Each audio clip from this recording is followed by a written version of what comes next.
Hey guys, you're watching Cutie Crafts. Let's play some Dr. Mario. If you've never played this game before, it's really similar to Tetris, where you have to make different color combinations using the falling blocks. But instead of having falling blocks, you have these pills that Dr. Mario is throwing into this bottle full of viruses. And when you defeat the virus using the vitamins, you'll see it disappear from the petri dish. It's a pretty simple, classic retro type of game that I really enjoyed playing when I was feeling pretty sick for the last 2 weeks due to a certain virus.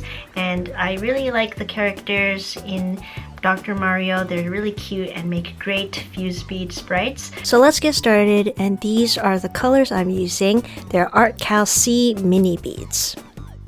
The first sprite I'm making is of course Dr. Mario, who will be fighting off all of these nasty viruses using his multicolored mega vitamins. When I was little, I really wanted to have a Game Boy Advance to play with because I saw at school my friend was playing Kirby on his Game Boy and I thought it looked so fun. I really wanted my own to play with, but my parents never really let me play with video games at the time because they thought the screens were too small and that it would be bad for my eyes.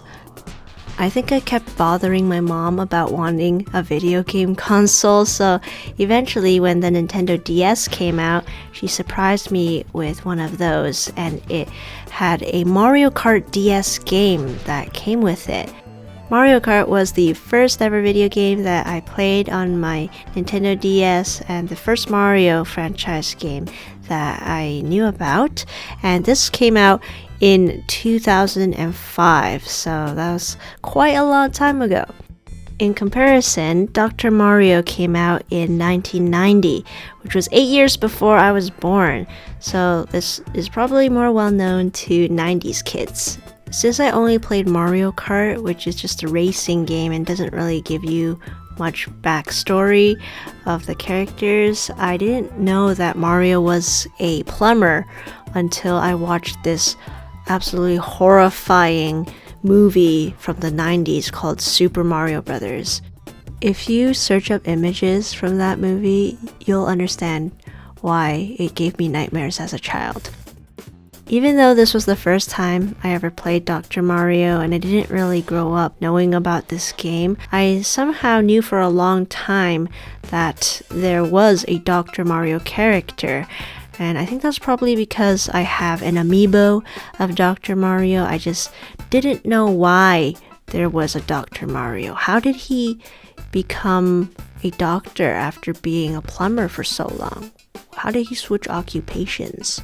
And where did he get his medical license? I found out that there's this old comic from 1991 that's titled The Doctor is In, Over His Head, and it's from the Nintendo Comic System Volume 1, Number 9. It gives a great backstory of how Plumber Mario becomes Dr. Mario and has to fight off these viruses like this blue guy over here. In the comic, these viruses even have their own names, and this blue one is named Chill.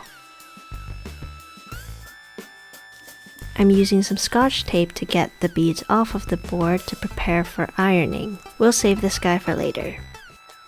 The story of Plumber Mario becoming a doctor starts with him heading over to the Mushroom Kingdom General Hospital because he got a call for an emergency, and he ran over there with Princess Peach holding all of his supplies. When Mario arrived at the hospital, he was greeted by Dr. Bloom and asked him where the plumbing emergency was.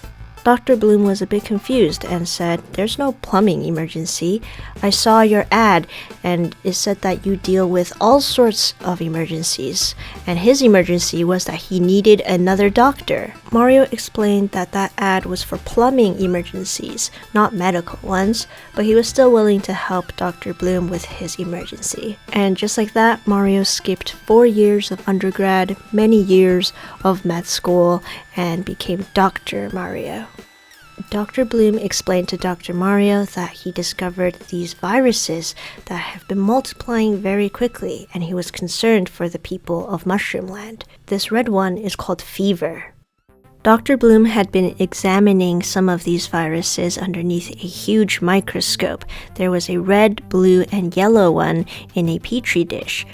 But all of a sudden, something went horribly wrong, and the special microscope actually magnified these little viruses, and they escaped the petri dish, attacking Dr. Mario, Princess Peach, and Dr. Bloom. Things were not looking good because these viruses were pumping out little baby viruses to spread across Mushroom Land. So Dr. Bloom gave Dr. Mario his lab coat so that he could head out and try to defeat all of these viruses. Dr. Mario quickly realized that the mega vitamins in Dr. Bloom's lab coat were the only option to defeat the viruses. Certain color combinations would knock them out, and this was what would be the cure for the people of Mushroom Land. With Dr. Mario's quick thinking and throwing the vitamins at the correct color combination, he was able to defeat the horrible viruses, like this yellow guy that's called Weird. I definitely felt weird, chills, and fever when I was sick. So that's how Dr. Mario saved the day, and even though he is mainly a plumber, he thought maybe he could do both, clear clogs and fight sickness throughout Mushroom Land. I want these guys to have a matte finish, so I'm using regular ironing paper or parchment paper. For mini bead projects, since the beads are really small, they melt a lot easier than the regular sized beads, so I like to keep my iron at the lowest possible heat setting and just slowly go over all of the beads in a circular motion until I see that all of the beads are fused together. This might take a while. Once one side is finished, flip it over and gently peel off the tape.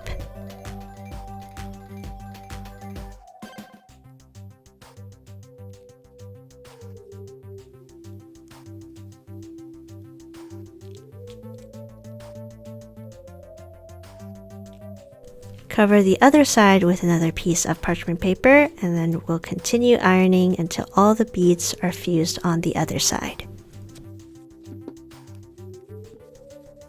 With both sides fused, we can leave a heavy book on top to keep it flat as it cools.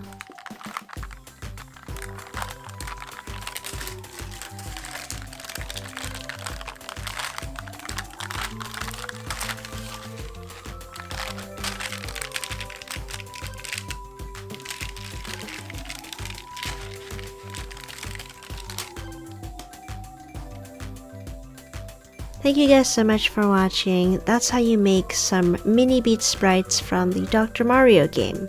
I'm really glad to be okay now and to be able to get back to beading like I always have been doing. I kind of miss doing these 2D bead time-lapse projects. They bring me back to when I first started making videos on YouTube. So hope you guys enjoyed watching, and I will see you guys next time with another kitty craft. Bye!